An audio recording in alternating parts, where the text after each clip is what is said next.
In this world, is the destiny of mankind controlled by some transcendental entity or law? Is it like the hand of God hovering above? At least it is true that man has no control, even over his own will.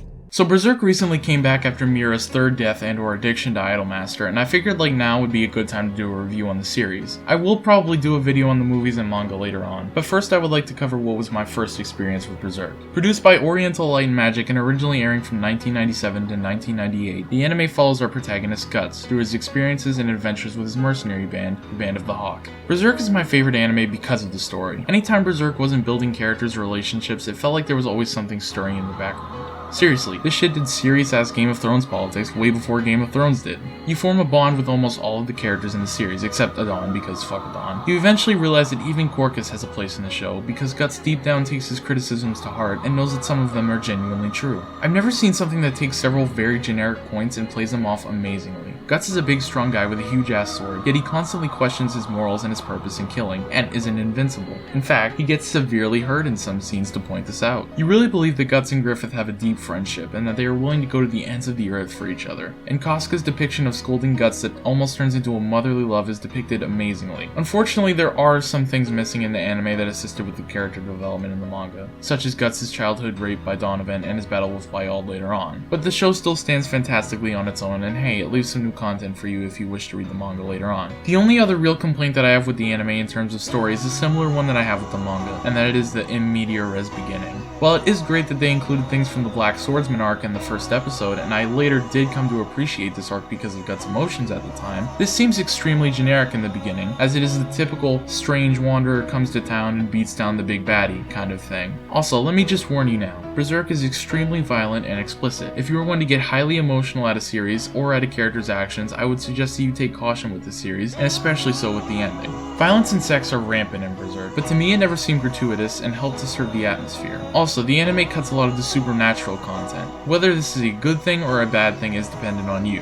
While I love the supernatural elements that show up later on in Berserk, they did do this to include a lot more of the core content in the anime. Moving on to the art, the animation is very nice for its time. Some of it is a bit bulky, yes, but it also manages to host amazing fights with great choreography. While it might seem a bit generic and awkward at first, it really helps to accent the medieval setting and the extreme dark tone of the series. The character designs are nicely done and widely varied. I feel like at times it also helps to accent the personalities and tendencies of each character. Guts' ferocious rage, Casca's commanding yet gentle nature, and Griffith's calm and cool yet impending presence are all given a boost at some point during the series due to the art. There's also so much more to go into, like how Guts at times appears to be given an almost demonic and ferocious look, while Griffith's is holy and almost godlike, but that's for another time. The scenery and backgrounds used in the anime are varied and help to add their own emotional tone towards the scenes that they are used in. A snowy hill to accent the high stakes and somber tone of Guts, a rainy forest and a damp cave to accent the sad origin story of Casca as she explains that Griffith is an angel to her and Guts was the one who stole him away. Amazing. The artists really know how to set the mood using a ballroom to convey the extreme happiness and wonderment of the Band of the Hawk, and how to absolutely depress you with that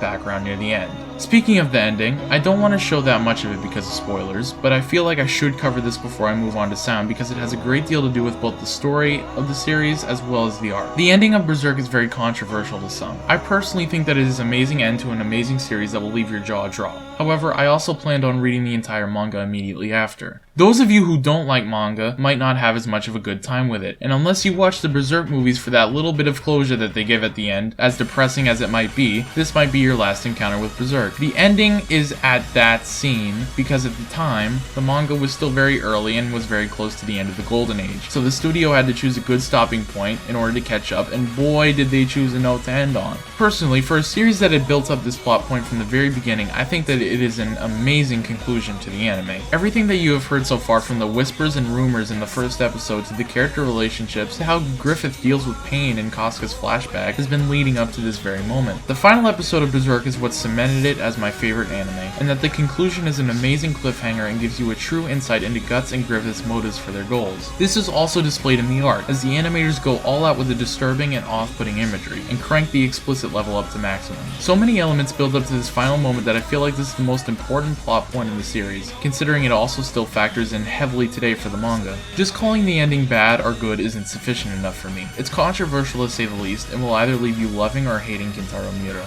To move forward into the sound, depending on who you ask about the English voice work in Berserk, they will generally either say that it is serviceable or that it is amazing. I personally feel as if the series has its awkward scenes, as most do, but holy shit, do Mark Diraison as Guts, Kevin T. Collins as Griffith, and Kerry Karanen as Casca do an absolutely amazing job at bringing the characters to life and bringing their emotions to the forefront. I'm so tired. Watch them for me, please. Hey! Hold it! Also, Goku. Commander...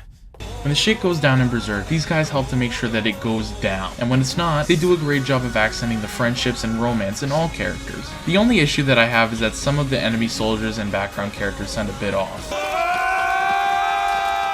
Also, Susumu Hirasawa is a god at composing. His music is perfectly fit to the somber and emotional tone of the series, and the producers wisely used it at every chance they saw fit in order to accent character-changing moments. I mean, Berserk is metal as hell, but just listening to Guts' theme really gives you a sense on how lonely he is, and is fit absolutely amazingly to his character. Other songs like Murder help to build tension in the series where it's needed. Forces also works excellently as a battle song and is one of the best of the series. It is amazing that almost everyone has heard about Berserk, but no one has seen it. I feel like this is personally one of, if not the best tales of tragedy ever. As a tale of men who are willing to do absolutely anything to achieve their dreams, Berserk succeeds amazingly with its themes of ambition, political corruption, sexual exploitation, and many others, and manages to tell an amazing story along with it. Ultimately, should you watch Berserk? Yes. Absolutely, please stop this video and go watch Berserk. It is a must-watch for its dark storytelling and extremely real and emotional characters. I can only hope that Kentaro Miura will continue to improve upon the series with its return, and hopefully continue upon Berserk's legacy in the future.